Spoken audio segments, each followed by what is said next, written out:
नमस्कार मित्रों, desire point channel के इस नए वीडियो लेक्चर में मैं हूं अमित दुबे और हम क्लास 10th के फिजिक्स के चैप्टर 1 प्रकाश परावर्तन तथा अपवर्तन का अध्ययन कर रहे हैं, जहां पे आज हमारा टॉपिक है अवतल दर्पण के लिए यू, वी और एफ में संबंध स्थापित करना कि भाई यू, वी और एफ में क्या संबंध होता है। वीडियो बहुत ज़्यादा लॉजिकल और बहुत ज़्यादा इजी होगा।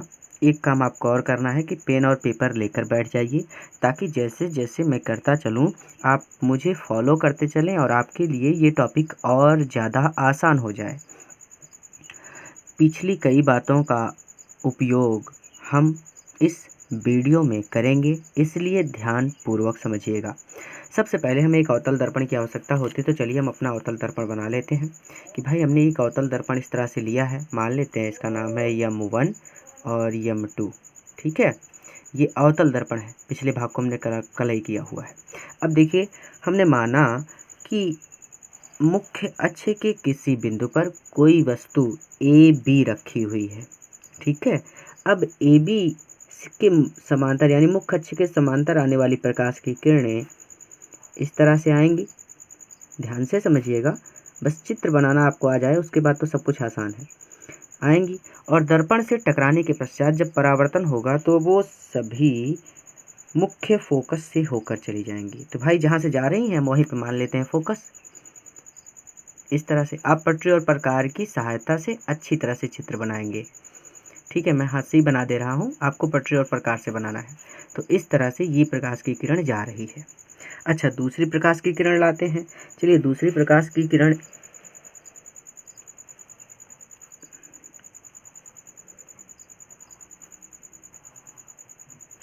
ये लाएं और ये प्रकाश की किरण आ रही है C से, यानी वक्रता केंद्र से। तो जाहिर सी बात है कि वक्रता केंद्र से जो प्रकाश की किरण आती है वो वापस उसी मार्ग में, उसी माध्यम यानी उसी रास्ते से वापस भी लौट जाती है। यानी ऐसे आई और दर्पण से टकराई और टकराने के बाद फिर से वापस लौट गई। ठीक है, अब अगला काम हम क्या करेंगे कि हम यहाँ इस बिंदु को कुछ नाम दे देते हैं। चलिए, इस बिंदु को नाम दे देते हैं D और D से इस मुख्य अक्ष पर एक अभिलंब खींच देते हैं। पटरी से खींचिएगा, ये हमने अभिलंब खींचा। इस बिंदु को जहाँ पे ये मिल रहा है इसको भी नाम दे देते हैं। चलिए, इसको नाम दे दिया N। ठीक है, अब हमारे पास देखिए यहाँ पे इस पॉइंट पे जहाँ पे इन दोनों प्रकाश की किरणों ने एक दूसरे को काटा है, यहाँ पर वस्तु का प्रतिबिंब बनेगा। ये प्रतिबिंब बनेगा इतना बड़ा। ठीक है, और चलिए जो प्रतिबिंब बन रहा है उसका भी कुछ नाम दे देते हैं कि भाई माना ये प्रतिबिंब बन रहा है B डैश A डैश, जो कि A डैश B डैश वस्तु का प्रतिबिंब है। बस इतना सा काम करना था। फिर से अब आपको लिखना कैसा है, आपको थोड़ा सा इसके बारे में लिखना पड़ेगा। आप अपने हिसाब से लिखिएगा। देखिए, मैं आपको बता दे रहा हूँ, नरेट कर दे रहा हूँ, आप अपने हिसाब से लिख लीजिएगा। कैसे कि माना हमारे पास कोई अवतल दर्पण M1 M2 है, जिसका ध्रुव P, फोकस F तथा वक्रता केंद्र C है। दर्पण के मुख्य अक्ष के किसी बिंदु पर एक वस्तु AB रखी है। AB के यानी AB से निकलने वाली प्रकाश की किरणें जो कि मुख्य अक्ष के समांतर आती हैं, वो दर्पण से टकराने के पश्चात या फिर दर्पण से परावर्तन के पश्चात फोकस से होकर जाती हैं। दर्पण के वक्रता केंद्र से होकर जाने वाली प्रकाश की किरण दर्पण से परावर्तन के पश्चात वापस उसी मार्ग से लौट जाती है। ठीक है, और आगे आपको लिखना है कि ये दोनों यानी एक पहली ये दूसरी, ये दोनों प्रकाश की किरणें एक दूसरे को B डैश बिंदु पर काटती हैं। और B डैश बिंदु पर काटती हैं तो इसका मतलब है कि बिंदु B डैश से मुख्य अक्ष, ये मुख्य अक्ष पर जो डाला गया अभिलंब है या फिर लंब है A डैश B डैश, ये वस्तु A B का वास्तविक प्रतिबिंब होगा। ठीक है, क्योंकि दर्पण के इस तरफ की दुनिया वास्तविक होती है और दर्पण के इस तरफ की दुनिया आभासी होती है। तो मैंने बता दिया है, आपको अपने शब्दों में इसको लिख लेना है। ठीक है, अब देखिए हम सिद्ध करना क्या चाहते हैं, ध्यान से समझिएगा। देखिए, बहुत आसान लहजे से समझिए कि भाई यहाँ पर अगर आप ध्यान से देखें तो सबसे पहली बात कि ये और ये दोनों समांतर हैं। एक दूसरे के समांतर है ना, क्योंकि मुख्य अक्ष के समांतर जा रही है प्रकाश की किरण। तो एक बात तो हम यही पे लिख सकते हैं कि जो दूरी यहाँ पे है वही दूरी यहाँ पे भी होगी, यानी इनके बीच की दूरी हर जगह समान होगी। तो इसका मतलब ये है कि ए बी बराबर होगा DN के। पहली बात आराम से, तो पहली बात हम कह सकते हैं कि ए बी बराबर होगा DN के, ठीक है, क्योंकि यहाँ भी वही दूरी होगी जो दूरी यहाँ पर होगी कि समांतर रेखाओं के बीच की दूरी हमेशा समान रहती है। ये बात आसान थी, सिंपल थी। अब देखिए यहाँ पे हमें त्रिभुज ढूंढना है। त्रिभुज कैसे ढूंढना है भाई, ये देखिए एक त्रिभुज आपके पास है ABC। अगर आपने 9th क्लास में त्रिभुज का अध्ययन नहीं किया है ठीक से तो और ध्यान से समझिएगा इस चीज़ को, ठीक है। देखिए त्रिभुज है हमारे पास ABC और दूसरा त्रिभुज है हमारे पास A'BC, ठीक है, आसान बात है ना। तो देखो भैया सबसे पहले हम लिखते हैं कि कौन कौन सा हम त्रिभुज ले रहे हैं। हम त्रिभुज ले रहे हैं, त्रिभुज को प्रदर्शित करने का तरीका होता है कि ऐसे आप ये बना दीजिए, तो इसका मतलब होता है त्रिभुज पहला कौन सा है ABC। तो त्रिभुज ABC तथा और सब कौन सा त्रिभुज, त्रिभुज का सिंबल होता है A'BC, A'BC में, यानी इन दो त्रिभुजों में जो काम करेंगे हम इन दो त्रिभुजों में करेंगे। अब सबसे पहली बात हमने भी थोड़े से पीछे हमने अध्ययन किया था कि जब दो रेखाएं एक दूसरे को ऐसे काटती हैं तो उनके बीच का ये वाला कोण और ये वाला कोण, यानी ये दोनों कोण बराबर होते हैं ना। तो हमने देखिए यहाँ पे एक कोण मिल रहा है, ये दो रेखाएं एक दूसरे को काट रही हैं, तो इसका मतलब ये है कि ये वाला कोण और ये वाला कोण, ये दोनों कोण एक दूसरे के बराबर होंगे। कैसे, शीर्षाभिमुख कोण से।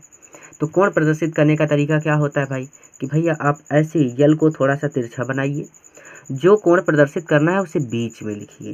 तो बीच में यानी चाहे BCA लिख दें या फिर ACB लिख दें, बस जो कोण प्रदर्शित करना है वो बीच में होना चाहिए। तो हम लिख देते हैं कि BCA, कोण BCA बराबर होगा किसके, इस वाले C के, यानी ये वाले इस वाले कोण के। तो अब इसको भी लिखने का तरीका वही है कि चाहे A'CB' लिखिए या फिर B'CA' लिखिए, बस जिस कोण को प्रदर्शित करना है उसे बीच में लिखिए। तो भाई हम इसको लिख देते हैं, क्या लिख देते हैं, चलिए B से लिख देते हैं कि B'CA'। ऐसा क्यों हुआ, क्योंकि ये शीर्षाभिमुख कोण है। कौन से कोण है, शीर्षाभिमुख कोण। आसान बात थी ना, एकदम आसान। अब देखिए ये वाला इस मुख्य अक्ष पर लंब है, वस्तु इस पर लंब है क्योंकि लंबवत रखी गई है। और दूसरी बात ये वाला A' ये भी लंब है। तो मेरा ये प्रश्न है कि जैसे किसी वस्तु रेखा पर हम जब लंब डालते हैं तो वो कितने डिग्री का कोण बनाती है, 90 डिग्री का, अर्थात समकोण होती है। तो जाहिर सी बात है कि ये भी कोण समकोण है और ये कोण भी समकोण है, यानी ये दोनों कोण समकोण हैं। और जब दोनों समकोण हैं यानी दोनों 90 डिग्री के हैं तो दोनों एक दूसरे के बराबर हैं। तो हम इसको भी लिख सकते हैं कि भाई ये वाला जो कोणवा है BAC लिखिए या फिर CAB लिखिए, आपकी मर्जी, बस जिस कोण को प्रदर्शित करना है उसे बीच में रखिए। तो भाई कौन सा कोण है, A है, तो हम लिखते हैं कि भाई BAC ये भी बराबर होगा, किसके बराबर होगा, कोण, यहाँ पे मैंने कोण नहीं बनाया था, कोण बना लीजिएगा, गलती मत कीजिएगा।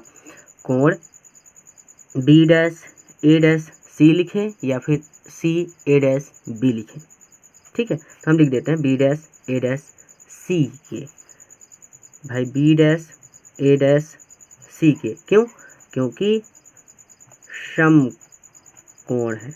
कैसे हैं, समकोण है। अब एक बात ध्यान से समझ लीजिए, क्या समझना है, जैसे कि यहाँ पर ये दो कोण बराबर हो गए इस त्रिभुज में और यहाँ पर ये दो कोण बराबर हो गए इस त्रिभुज में।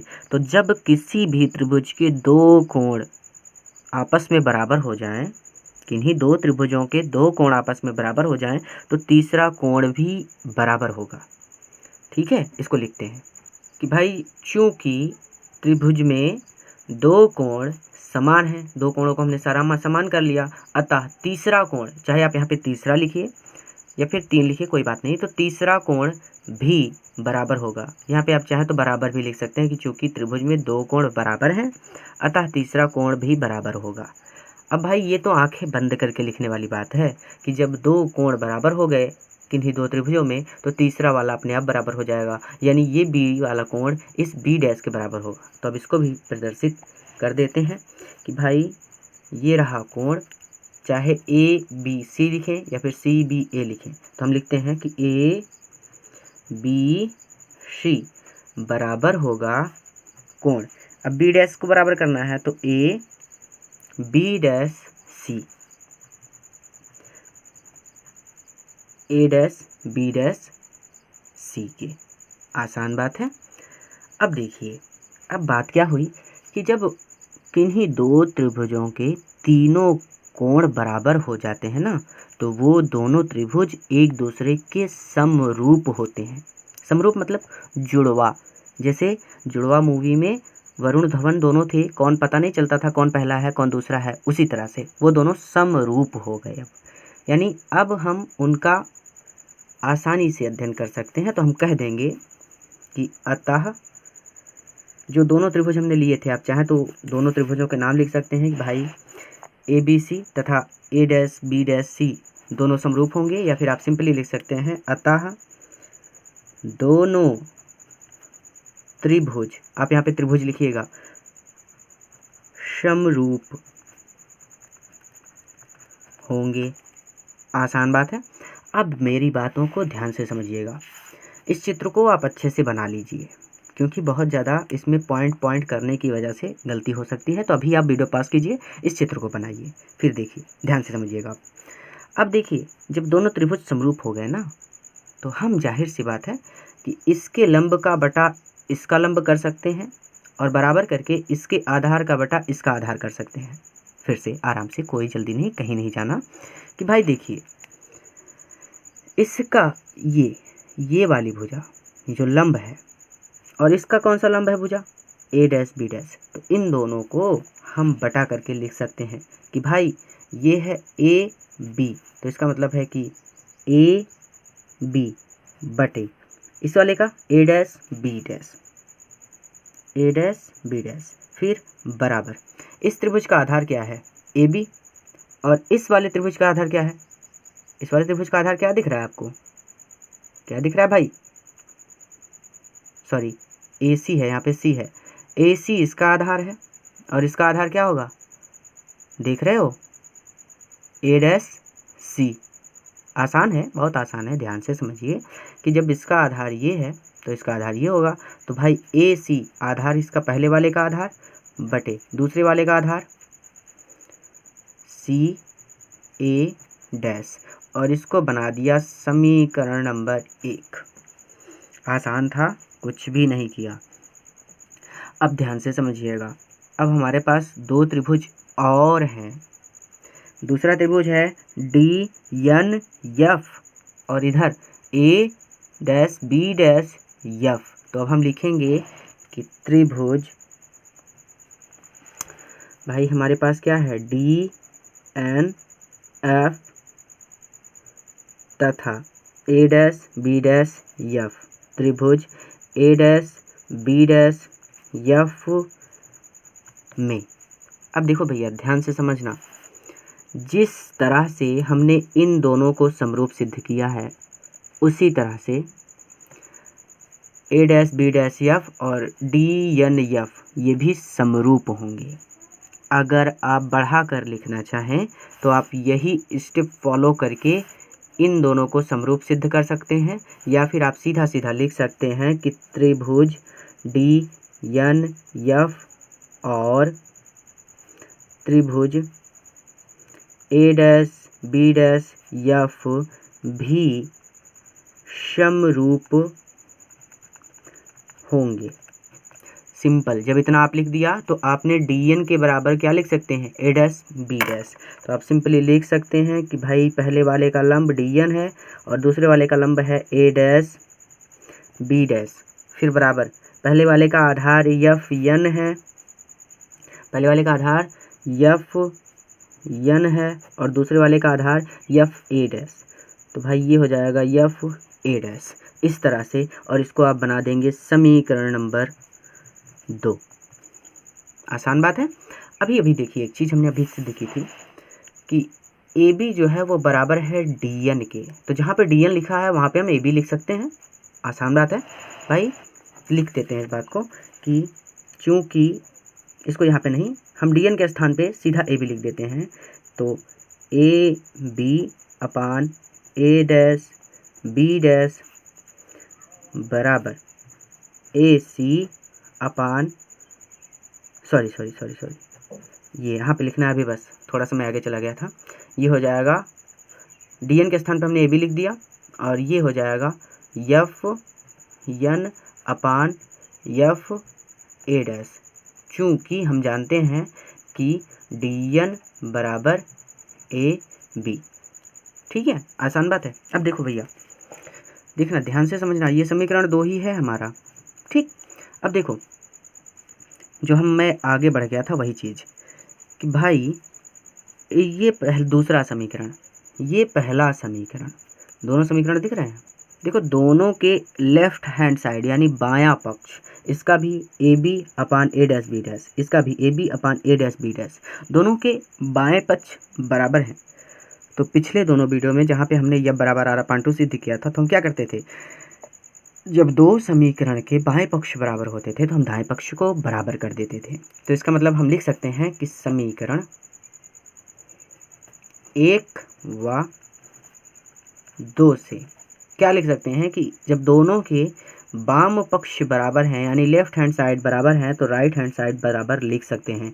यानी ए सी ये हो जाएगा कि पहला क्या है, ए सी अपान सी ए डैश बराबर, और क्या भाई, ये f n upon f a dash. आसान बात थी, बस एक लास्ट काम और कर दीजिए, हल हो गया। लास्ट काम क्या करना है कि ये जो एफ एन है, ये एन वाला बिंदु ये पी के बहुत नज़दीक है, पी के बहुत नज़दीक है। तो ऐसी स्थिति में हम क्या करते हैं, हम कहते हैं कि जब भाई ये नज़दीक है ना, तो इसके ख़त्म करो, इसका अस्तित्व ही मिटाओ, सीधा सीधा इसको ले लो। तो हम इसको कह सकते हैं, थोड़ा सा इसको बढ़ा के लिख दीजिएगा कि यदि दर्पण का द्वारक छोटा हो, यदि दर्पण का द्वारक छोटा हो तो क्या होगा, या फिर मत लिखिए, सीधा सीधा आप यहाँ पे सिंपली लिखिए कि भाई एफ एन बराबर होगा एफ पी के। ठीक है, आसान बात।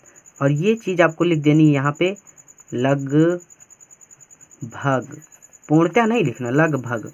तो जब हमने एफ एन के स्थान पे एफ पी लिख दिया तो हम कह सकते हैं, सॉरी, जब हमने लगभग एफ एन के स्थान पे एफ पी मान लिया, तो जहाँ पे एफ एन है वहाँ पे हम एफ पी लिख सकते हैं। तो हम कह सकते हैं कि अब इस ए सी को हम थोड़ा सा उल्टा करके लिख देते हैं, इसको लिख देते हैं सी ए।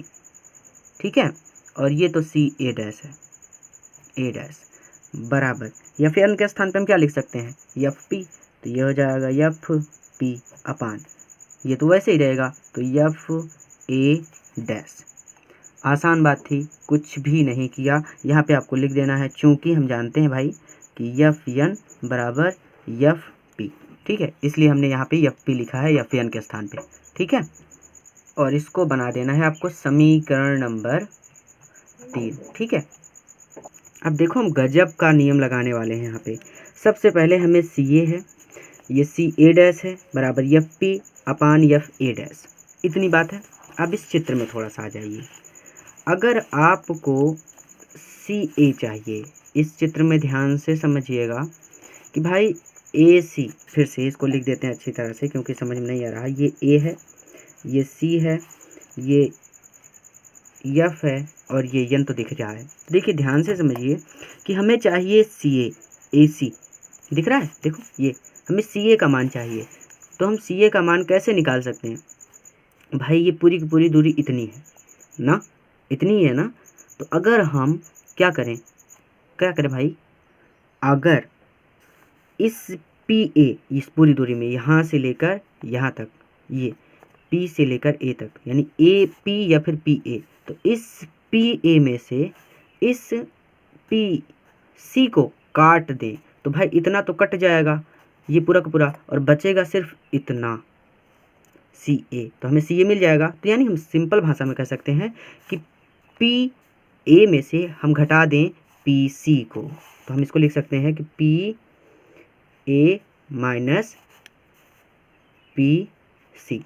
फिर से कोई जल्दी नहीं, कहीं नहीं जाना, देखो ध्यान से समझना कि भाई हमें केवल दूरी चाहिए ए सी की, क्योंकि हमें मान सी ए का ही तो रखना है, किसी दूसरे का तो रखना नहीं। अब हमें सी ए का मान पता ही नहीं है भाई सी ए का मान क्या होगा, तो हम कह सकते हैं कि हमें ये पूरी की पूरी दूरी पता है कि भाई ये पूरी की पूरी दूरी पी ए है, और अगर पी ए में से पी सी को काट दिया जाए, काट करके अलग कर दिया जाए, तो ये वाली दूरी तो ख़त्म हो जाएगी, सिर्फ बचेगी ए सी। तो इस तरह से दूसरे शब्दों में हम कह रहे हैं, जैसे अगर हम सीधा सीधा एक बात समझिए, अगर हम 2 लिखें तो भी 2 का मान 2 ही होगा, और अगर हम 5 माइनस 3 लिखें तो भी घटकर 2 ही, सॉरी हाँ 5 माइनस 3 लिखें तो भी घटकर 2 ही आएगा ना। तो हमें तो ये बात सिर्फ एग्जाम्पल थी, इसको नहीं ध्यान में रखना, सिर्फ हम ये एग्जाम्पल बता रहे हैं आपको कि भाई हमें ए सी चाहिए और हमें ये दूरी नहीं पता, तो हम जानते हैं कि पी से लेकर ए तक ये दूरी है, और इसमें से अगर हम पी सी को घटा दें, यानी ये इतना घटा दें, तो भाई जो बचेगा वो ए सी का मान होगा। तो हमने वही काम किया कि p a minus p c. आसान बात थी। अब देखिए अगर नहीं समझ में आया तो आगे समझ में आ जाएगा। अगली बात आती है सी ए डैश की, कि भाई अब सी ए डैश का मान कैसे निकालें।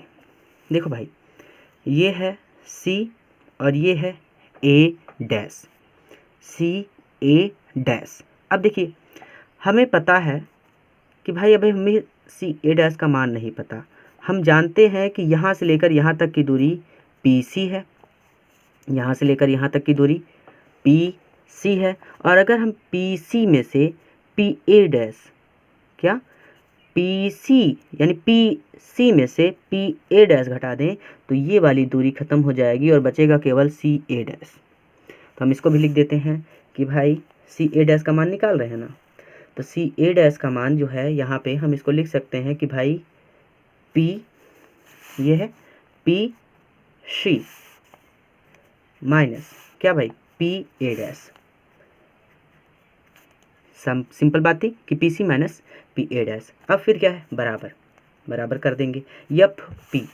एफ पी कहाँ है, देखिए ये है एफ, ये है पी, तो भाई एफ पी, तो ये तो एफ पी ही रहेगा ना। यहाँ से लेकर यहाँ तक की दूरी भाई पता है, सिंपल कर लेंगे अभी, तो इसको हम लिख सकते हैं कि ये सिंपली एफ पी ही रहेगा अपान ये एफ ए डैश। देखते हैं कि एफ ये है और ए डैश ये है, तो अब इसका मान कैसे निकलेगा। देखो यहाँ से यहाँ तक की दूरी ये पी ए डैश है, यहाँ से यहाँ तक की दूरी पी ए डैश है, और पी ए डैश में से अगर पी एफ घटा दें तो ये दूरी कट जाएगी और बचेगा केवल ए डैश एफ ना, या फिर एफ ए डैश। तो हम इसको लिख सकते हैं, हम क्या लिख सकते हैं कि भाई P a dash, P a dash minus क्या भाई, माइनस क्या करना है, पी ए डैश में से हमें घटाना है, ये हो गया पी ए डैश, हम घटा देंगे पी एफ को।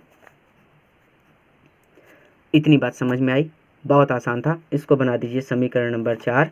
अब देखिए सिंपल एक चीज़ समझ लीजिए, चिन्ह परिपाटी के नियमानुसार हम इसको लिखेंगे आगे कि चिन्ह परिपाटी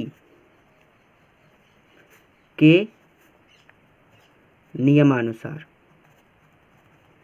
भाई हमने आपको पिछले वीडियो लेक्चर में पढ़ाया था कि ये जैसे इस बात को समझिए कि ये ग्राफ होता है, यहाँ पे ये मूल बिंदु होता है 0,0 और यहीं पे दर्पण रखा जाता है, ठीक है। अब दर्पण के इस तरफ की दूरी, जैसे ये यक्स डैश है और ये यक्स है, तो इस तरफ जाएंगे तो +1 +2 +3, और इधर आएंगे तो -1 -2 -3, यानी इस तरफ की दुनिया माइनस और इस तरफ की दुनिया में प्लस। तो अगर आप इस तरफ आते हैं तो आपको सारे के सारे चिन्ह माइनस में लेने हैं। अब देखते हैं कि जो हमने निकाला है कि ये पी ए क्या होता है। देखिए पी ए यानी ये दर्पण से वस्तु की दूरी है। आप इसे लिख सकते हैं कि दर्पण से वस्तु की दूरी, और इसको हम लिखेंगे पी ए। आप इसको ऐसे भी लिख सकते हैं दर्पण से वस्तु की दूरी और फिर ब्रैकेट में लिख सकते हैं पी ए, तब ज़्यादा अच्छे से लिखना चाहें तो। अगर नहीं लिखना चाहते तो पी ए बराबर लिख सकते हैं आप सीधा कि ये वस्तु है, ये दर्पण है। दर्पण से वस्तु की दूरी जो होती है उसे सदैव स्मॉल यू से प्रदर्शित करते हैं। सिंपल है। और तो और अब देखते हैं कि ये दर्पण के बाईं ओर है कि दाईं ओर है। तो भाई ये बाईं ओर है, और चिन्ह परिपाटी के नियमानुसार हमेशा जो बाईं ओर आएगा वो हमेशा माइनस में आएगा। आसान बात थी, कुछ भी नहीं किया, सीधा यहाँ पे हम जानते हैं कि ये मूल बिंदु पर रखा हुआ है। अगर इस तरफ गए तो प्लस और इस तरफ आए तो माइनस। अब देखिए दूसरी चीज़ हमारे पास क्या है, पी सी। भाई यहाँ पे पी ये है पी और ये है सी, पी सी को हम बाद में समझते हैं क्योंकि ये वक्रता त्रिज्या है, थोड़ा सा कन्फ्यूजन हो जाएगा। पहले वस्तु को समझ लेते हैं, यानी ये पी ए जो है पी ए डैश, तो भाई ये है पी ए डैश बराबर पी ए डैश। ये प्रतिबिंब है भैया, ये प्रतिबिंब बन रहा है, और इस प्रतिबिंब की दर्पण के ध्रुव से दूरी इसको सदैव स्मॉल वी से प्रदर्शित करते हैं। और फिर उसके बाद देखते हैं, इसको आप ऐसे लिखेंगे कि दर्पण से प्रतिबिंब की दूरी, ठीक है, और दर्पण से प्रतिबिंब की जो दूरी होती है उसे वी से प्रदर्शित करते हैं, स्मॉल वी से। और अब चूंकि ये दर्पण के बाईं ओर है इसलिए ये माइनस में होगा। आसान बात थी। अब बात करते हैं पी एफ की। तो पी एफ क्या होता है, ये पी से लेकर एफ तक की दूरी। भाई इसको तो हम सभी जानते हैं ना कि ये फोकस दूरी है, पी से लेकर एफ की दूरी, ये तो फोकस दूरी है, तो इसको एफ से लिखेंगे। और एफ से लिखने के बाद स्मॉल एफ से लिखते हैं ना फोकस दूरी को, और एफ से लिखने के बाद देखेंगे ये किस दिशा में है, तो दर्पण के बाईं ओर है, बाईं ओर है तो इसका मतलब ये भी माइनस में आएगा। अब बात कर लेते हैं अपने फाइनल टॉपिक की, जिसका नाम था पी सी। ये दर्पण के ध्रुव से लेकर वक्रता केंद्र तक की दूरी को कहते हैं वक्रता त्रिज्या, और वक्रता त्रिज्या को हम प्रदर्शित करते हैं स्मॉल आर से। अब देखते हैं ये दर्पण के किस तरफ है, तो ये दर्पण के इस तरफ है, तो इसका मतलब ये भी बाईं ओर है, तो ये भी माइनस में होगा। एक चीज़ हम और जानते हैं, क्या जानते हैं कि हमने सिद्ध किया है कि आर बराबर होता है, सॉरी एफ बराबर होता है आर अपान 2। तो अगर हम आर को फ्री करें तो आर का मान ये 2 इधर आ जाएगा, तो ये हो जाएगा 2f। तो यहाँ से इस चीज़ को हम बराबर करके लिख सकते हैं 2f, लेकिन होगा किस में, माइनस में, क्योंकि r का मान माइनस में है तो इसका मतलब ये भी माइनस में होगा। यहाँ पे r प्लस में था तो ये 2f भी प्लस में था।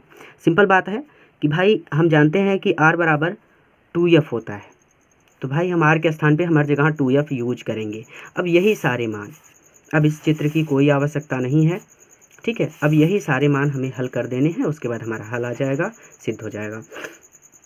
देखिए सबसे पहले समीकरण 4 में सबका मान रख दीजिए आप। तो समीकरण 4 में ये पी ए है, तो पी ए का मान कितना, माइनस यू, फिर उसके बाद क्या है, माइनस है तो माइनस, फिर क्या है भाई पी सी का मान कितना, 2f रखना है, ब्रैकेट लगाएंगे माइनस 2f। जब दो माइनस एक साथ आ जाए तो आपको ब्रैकेट लगा देना है। फिर उसके बाद क्या है, अपान है, बटे में पी सी क्या है भाई, पी सी का मान कितना, माइनस का 2f, उसके बाद माइनस पी ए डैश का मान कितना, माइनस का v, तो हम इसको लिखेंगे माइनस का v बराबर, हमारे पास और क्या है, एफ पी या फिर पी एफ। इसको एफ पी या फिर पी एफ को दोनों को कह सकते हैं ना, तो इसको चाहे आपने यहाँ पे लिखा है तो आप इसको भी एफ पी ही लिखिए, चाहे आगे पीछे लिख सकते हैं।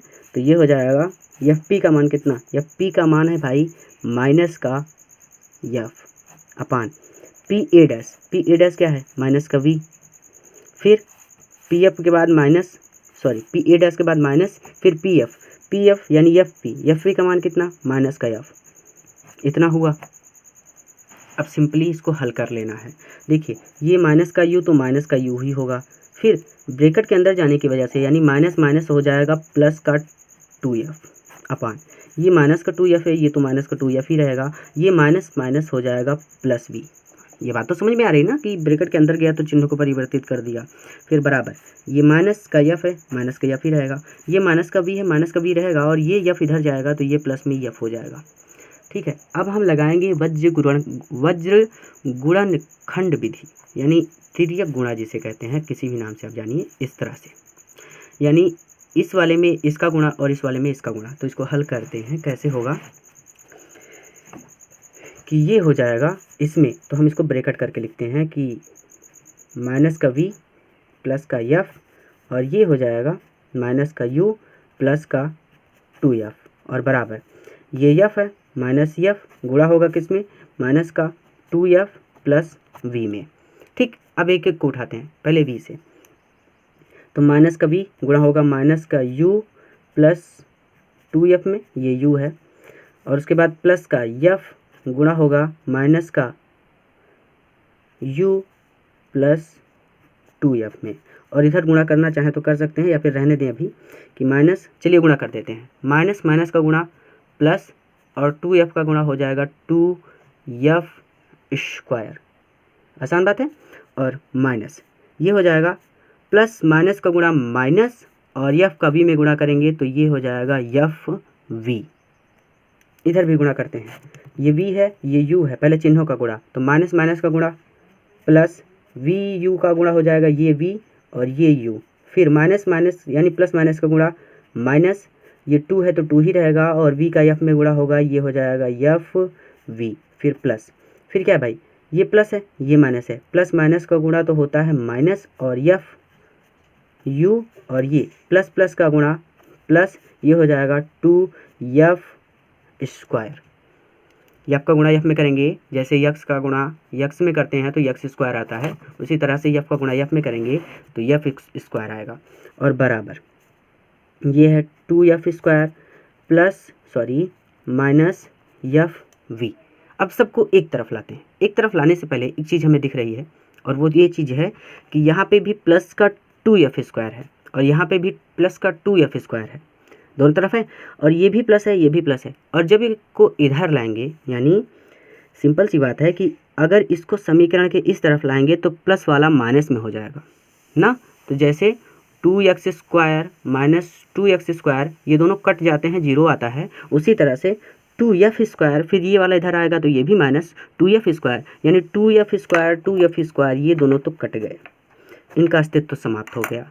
अब हम ये वाला जो है इसको भी इधर लाते हैं, तो देखो भाई vu सबको पास पास ही रखने का प्रयास करना है, तो vu प्लस में है, और ये है fu कहीं है कहीं नहीं है, तो माइनस का fu, फिर उसके बाद fu भी हो गया, ये है माइनस 2fv, और ये इधर आएगा, ये देखो माइनस में है तो इधर आएगा, तो ये हो जाएगा प्लस में fv, और इधर बचेगा 0।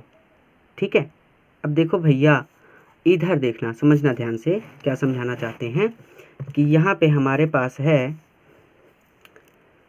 2fv माइनस में, और यहाँ पे है fv, जैसे सिंपली हमारे पास माइनस का 2x हो और प्लस x हो, तो एक x से एक x कट जाता है, बचता है हमारे पास माइनस का x।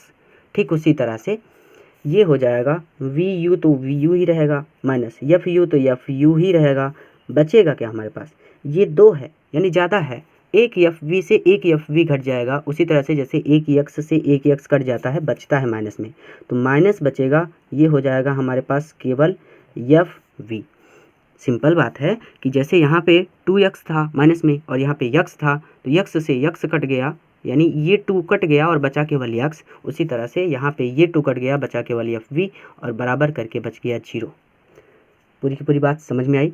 अब जो जो माइनस में है उनको उधर भेज दो ताकि प्लस में हो जाए, तो ये है vu, ये vu ही रहेगा, बराबर ये fu है, इधर आएगा समीकरण के, तो ये प्लस में हो जाएगा, और प्लस लिखा नहीं जाता तो हम लिखेंगे fu, फिर ये fv है तो ये भी इधर आएगा तो प्लस में हो जाएगा, ये हो जाएगा fv, और इसको आप आसानी से लिख सकते हैं। अब देखिए हम क्या करेंगे, हल हो चुका है, यही आया है ना, vu बराबर fvu प्लस fv, तो हम क्या करेंगे, दोनों पक्षों में यू वी एफ से भाग देने पर, भाग दे देते हैं तो ये वी यू है, यहाँ पे भी भाग होगा यू वी एफ से, बराबर ये एफ यू है तो यहाँ पे भी भाग होगा यू वी एफ से, प्लस ये एफ वी है तो यहाँ पे भी भाग होगा यू वी एफ से। ठीक है, अब देखना समझने वाली बात, ये वी था, इस वी से ये वी कट गया, ये यू था, यू से यू कट गया, ये एफ था और यू था, ये एफ है कट गया और यू से यू कट गया, और ये एफ है तो एफ से एफ कट गया, वी से वी कट गया, बचेगा क्या, यहाँ पे कुछ नहीं बचा तो इसका मतलब ये बचा है एक और नीचे बचता है एफ, बराबर यहाँ पे कुछ नहीं बचा तो इसका मतलब यहाँ पे बचा है एक और नीचे बचा है v, प्लस यहाँ पे भी कुछ नहीं बचा तो इसका मतलब ये है एक और नीचे बचा है u। तो इस तरह से अवतल दर्पण के लिए हमने u v f में संबंध निकाला है कि 1/f बराबर होता है 1/v प्लस 1/u, जहाँ पर 1/f यानी f फोकस दूरी है, v दर्पण से वस्तु की दूरी है, दर्पण से प्रतिबिंब की दूरी है, और 1/u यानी ये u जो है ये दर्पण से वस्तु की दूरी है। तो इस तरह से हमने इस टॉपिक को हल किया है। वीडियो कैसा लगा हमें ज़रूर बताइएगा, हमने पूरा प्रयास किया है कि आपको ये वीडियो समझ में आए। अगर अच्छा लगा है तो अपने मित्रों के साथ भी शेयर कीजिएगा, एक बार खुद से एक्सरसाइज कर लीजिएगा। अगली वीडियो में फिर से मिलते हैं। पूरा वीडियो देखने के लिए आपका बहुत बहुत धन्यवाद।